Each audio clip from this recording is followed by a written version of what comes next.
La situazione del padre di Grazia Deledda era più o meno questa, una persona assolutamente non criticabile, un uomo perfetto, saggio, sereno, fermo, tranquillo. Lui non si era laureato, però per esempio veniva chiamato, come succedeva molto spesso, come mediatore nelle diatribe. Questo padre aveva però un pensiero in testa, che era sposare le figlie femmine e laureare i 2 figli maschi.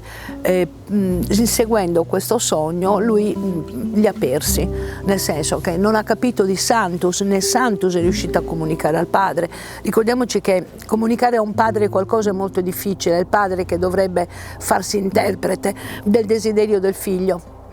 E altrettanto non ha capito Andrea, che continuava a destinare alla scuola, cosa che ad Andrea sicuramente non piaceva. Il padre, ricordiamo, che ha reagito malissimo quando ha scoperto che il figlio Andrea aveva rubato galline insieme con un gruppo di scavezzacollo suoi amici.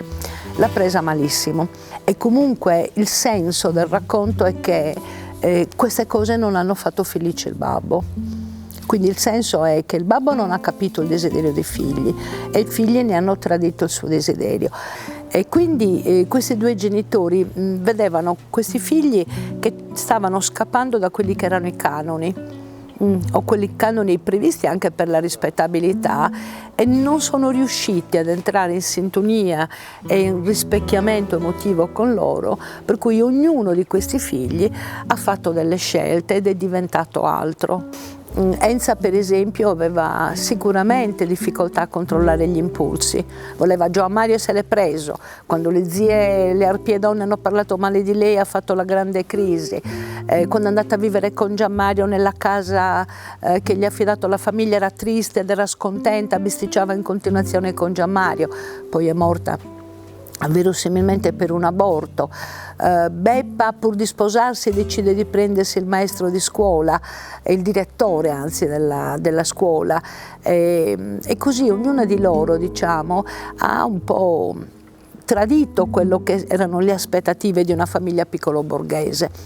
Peraltro con 2 fratelli così ingombranti era difficile per loro anche trovare marito, ma Cosima stessa ha cercato di fidanzarsi in tutti i modi, in modo epistolare per carità, però ha cercato anche lei di venire a capo da questa storia.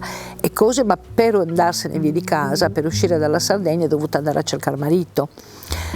Quindi questi 2 genitori avevano, il babbo faceva rispettare le leggi, ma non coltivava la legge del desiderio nei propri figli, non riusciva neanche a capire che Andrea e Sanctus volessero altro, quando il meglio per loro era quello che lui aveva previsto.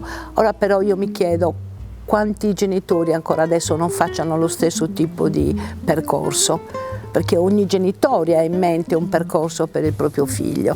Che poi il figlio aderisca o no, in genere si dà la colpa al figlio, non al fatto che il genitore ha presunto cose che non potevano o che non volevano essere realizzate. Ecco, questo è una cosa molto importante da dire ai giovani. Ha parlato di emozioni, le emozioni non sono cambiate in questo secolo. Dalla descrizione di Darwin abbiamo la stessa mimica facciale quando proviamo le emozioni. Ha parlato di rispecchiamento, di sistema mirror, ha detto una cosa molto importante, che non sono le parole che ti educano, ma i comportamenti che ti guidano. Ecco, queste cose raccontate ai giovani possono avere un senso.